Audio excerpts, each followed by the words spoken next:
Hey everybody, welcome to my shed. Welcome to season 3, episode, it's either 8 or 9 I believe, I'm not even sure. But this will be my last video of the season. Oh, sad day. It's February the 19th. I pulled the rest of my sets yesterday and the season's over for me. But if you watched all my videos, followed me all season, I appreciate it. I appreciate it a lot. If this is your first time checking out my channel, my first video of mine that you're looking at and you like what you see, I got quite a few other trapping based videos on here if you're into trapping. If you're not into trapping, I don't even know why you're watching this, but if you sat through the commercial, thanks for watching that though. Coming up in this episode, I'm going to show how I hang up my fur. I had 2 or 3 requests to show how I'm hanging up my fur. It's not it's just something I did. It's no big deal really, but then we'll go out in the line, check a few sets, and then we'll come back here and wrap things up for the season, and I'll talk a little bit about some of the other stuff I'm going to be doing this summer. So let's go and check out how I hang up my fur. Alright, pretty much it's nothing more than an 8-penny nail driven into a board and bent over at a 90-degree angle. Drive it in about 1 inch, bend it over at a 90-degree angle with a pair of lineman's pliers or something, and that's it. Whether I'm hanging up my stretchers or coyotes or foxes up there, it's all the same deal. It's nothing more than a bunch of 8-penny nails bent over. Hopefully you can get a little better view of that. And that's about it. So drive them in about every 2 or 3 inches, bend them over. So let's go out in the line, check out a few catches. Well, I just posted a video yesterday. It is the 21st of January, and there's coyote number 12. I think it's the 5th coyote in that actual set right there. I came and redid these sets a couple days ago. I'm not sure. Good size coyote. And I redid this set a couple days ago, right before it warmed up. It's pretty warm right now. It's like 35 degrees, I think. Feels like a heat wave. But that MB550 right there is taking a pounding so far this year. It's got 1 possum, I think 5 coyotes. So I'm out here in the dark trying to get ready to gotta get to church here this morning. It looks like he might be, nah, I don't think he's rubbed up on the back much at all. I don't know. Definitely a male. I can smell him already. But I was talking with that gray fox yesterday. I got a good pad catch on him, and I ran a heavier pan tension last year. I read a lot about running like 3 and 4 pound pan tensions, and I set all these pretty light, and I'm having a good success. I don't know if I missed stuff last year because my pan tension was so heavy, but I don't know. Good deal. Not a bad looking coyote. Typical coyote though for Pennsylvania. Get this coyote dispatched and get on down the line. Hey everybody, it's January,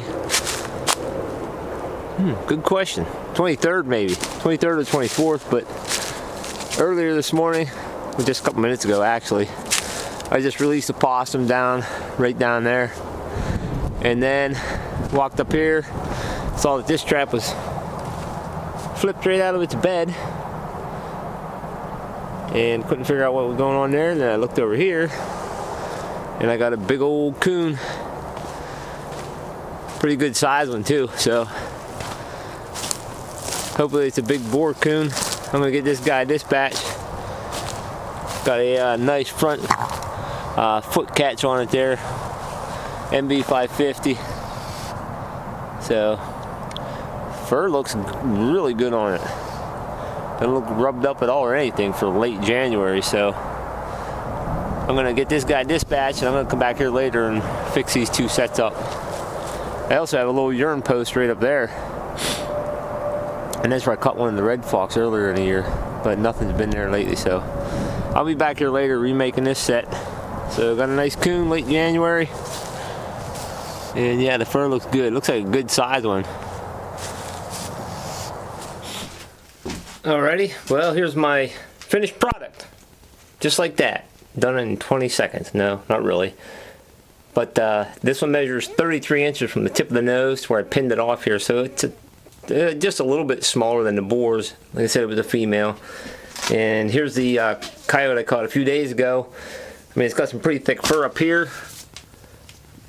But I don't know if this is what is considered rubbing or not. But I mean, it's not like bald in there or anything. But I'm not sure if that's just the way his hairs are or whatever there. But he had been shot in the back end here with a shotgun. So there were some pellet healing wounds and stuff in here, and had a couple holes in them. So I won't be surprised if this one comes back barked, slight damage. So oh well. I mean, it had pretty decent fur, especially up around the neck, but we shall see.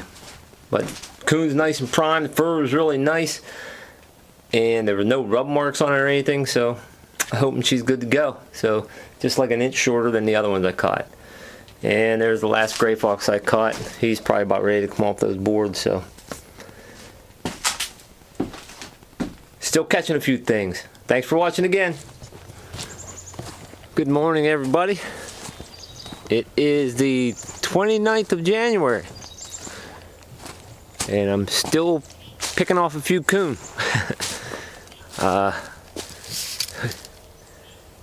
Is it a real big giant one? No, it's not. I mean, it's not quite as big as the other ones I caught, but it doesn't look all rubbed up and everything. It looks pretty good. I caught it in the cubby set. That's the same place I caught a gray fox not too long ago, and over there I caught the fisher. So it's a boar raccoon, so I'm gonna harvest this guy.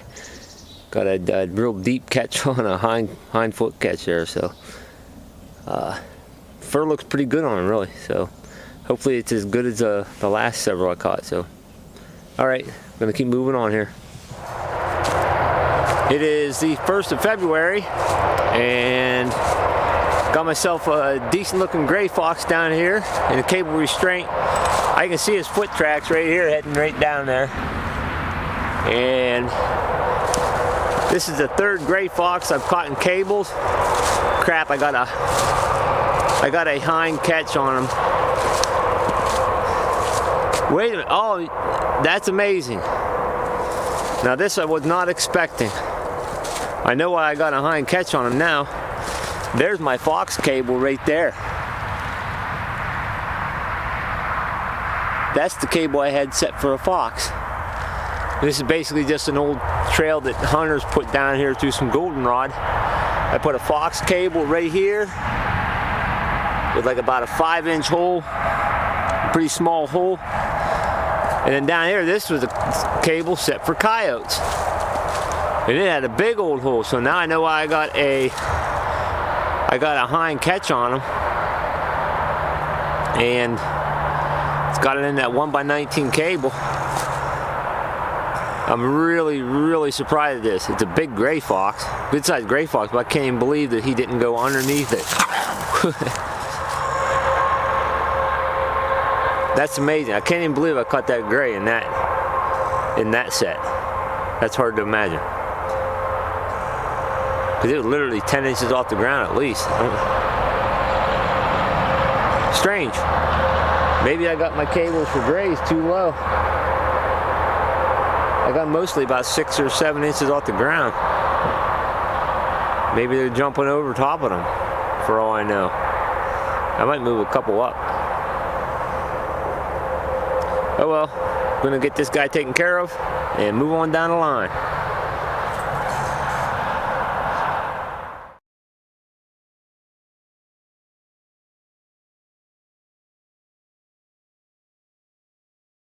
Video.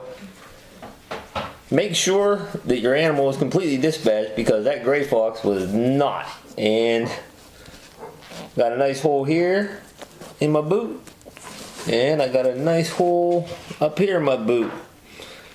So he got a good bite in my boot, so I got 2 big holes in my boot. And I learned a good lesson, but I should have videoed it with my boot in its mouth. He got me pretty good. Oh well, That's the tip. Make sure the critter's dead before you get really close to it. Hey everybody, how's it going?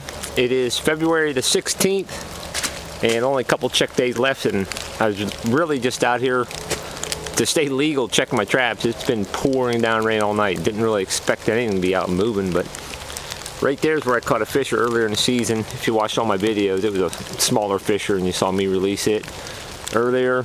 And over here I have a cubby set made, just a bunch of beaver pieces thrown up under there, and I caught a gray fox and a raccoon, a couple possums here. But I came here this morning after the pouring rain. My trap was pulled and I caught my third fisher of the year.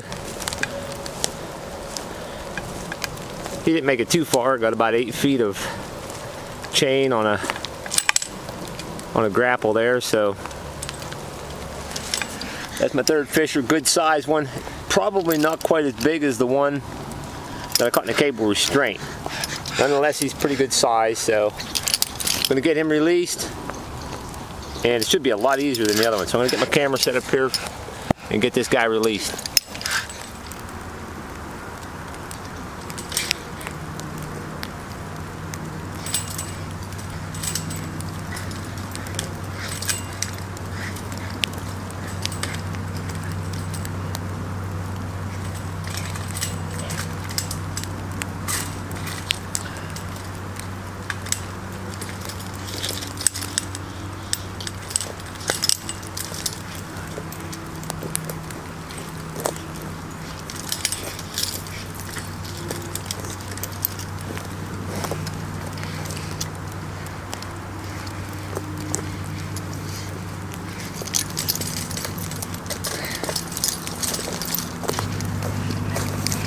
Definitely took a little while to get him. To get his head in there. They're a hard thing to hold on to. Now I can get my hands to the trap here.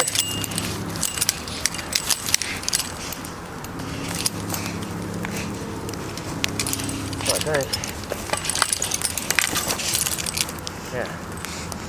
Still got back feet to contend with. Guess you're about to tote.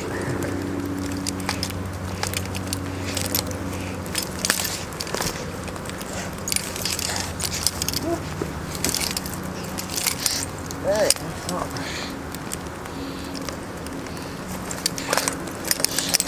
Crap. Yeah, I thought it was going to be easy.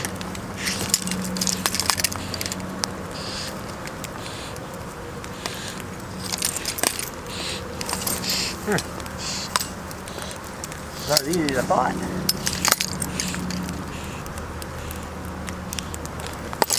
Grab him by his tail again.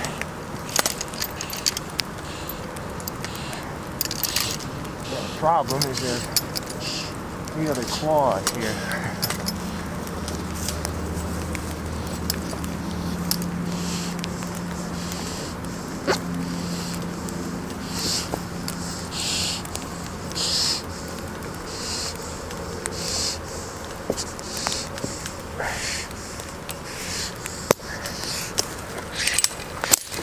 Well, I got them out of the trap. They're a squirrely thing to hold on to. Big male fisher. I'm gonna let him go here. There he goes. Out to terrorize some squirrels. So, another successful release. Third fisher. I guess I'll just reset this trap here. I'm gonna get better grapples. I'm gonna make some better drags for next year. Some bigger, heavier duty ones. I think I'll just make them out of rebar. Reset my trap here, MB 550. That thing's paw was fine. It was fine. So maybe next year, 3 fishers and 3 releases. All right, 2 more check days to go, and I'll get 1 more video out. That'll be about it. I don't know if I'll have anything else to put in my shed or not, but oh well. Had a good season out here. Well, I hope you enjoyed the time out in the line. Yeah, the last 2 things I caught were both fishers. The first fisher that I caught In the cable restraint, I made a separate video releasing it. I know I didn't do a very good job, but it was turned out to be a fiasco, and that's a separate video. Coming up, I'm going to do a few videos on just basic beginner canine trapping. I had a few requests to do that type of stuff, and I get some questions about lures and baits and stuff like that. So I'm probably going to do several shorter videos, one like equipment, and then one on maybe baits and lures, and one on location, and maybe a little bit of fur handling, whatever. And if anybody wants to see anything else, please let me know. Give me some comments and feedback. I appreciate it, and it helps drive what I do next. I'm also going to try to predict. Now I'm going to ship my furs to NAFA. If you know anything about that, you don't really know which fur is graded where, but I'm going to try to make some predictions on like how the bulk of my fur is going to get graded. So I'm going to do that. If anybody wants to see that type of stuff, I'll make some videos on my guesstimation. It's not going to be any type of an instructional video. I'm not a fur grader. I'm just going to try to make some guesstimations, and I'll write it down and send my furs off to NAFA, and then a couple months later I'll get to see how they grade it up and try to see if I was even remotely close on that, and then see how my furs sell. Anybody wants to see that type of stuff, let me know in the comment section. Again, thanks for subscribing, thanks for watching, and if you haven't subscribed to my channel, you want to, just click subscribe, and if you click the little bell, that gives you alerts when I post a new video. So that's about it for this season. Thanks for riding along with me. Had a blast. I hope you did too. And if you were trapping all year, I hope you had a great year. And hopefully see you again next season. And oh yeah, I'm more than likely going to go to there's a trapping rendezvous down at Port Royal, down in Juniata County. I'm going to try to be there. I think it's on June, somewhere early June. So I'm going to try to be there. Maybe if anybody sees me there, say, hey, what's up? All right, out here, have a good summer.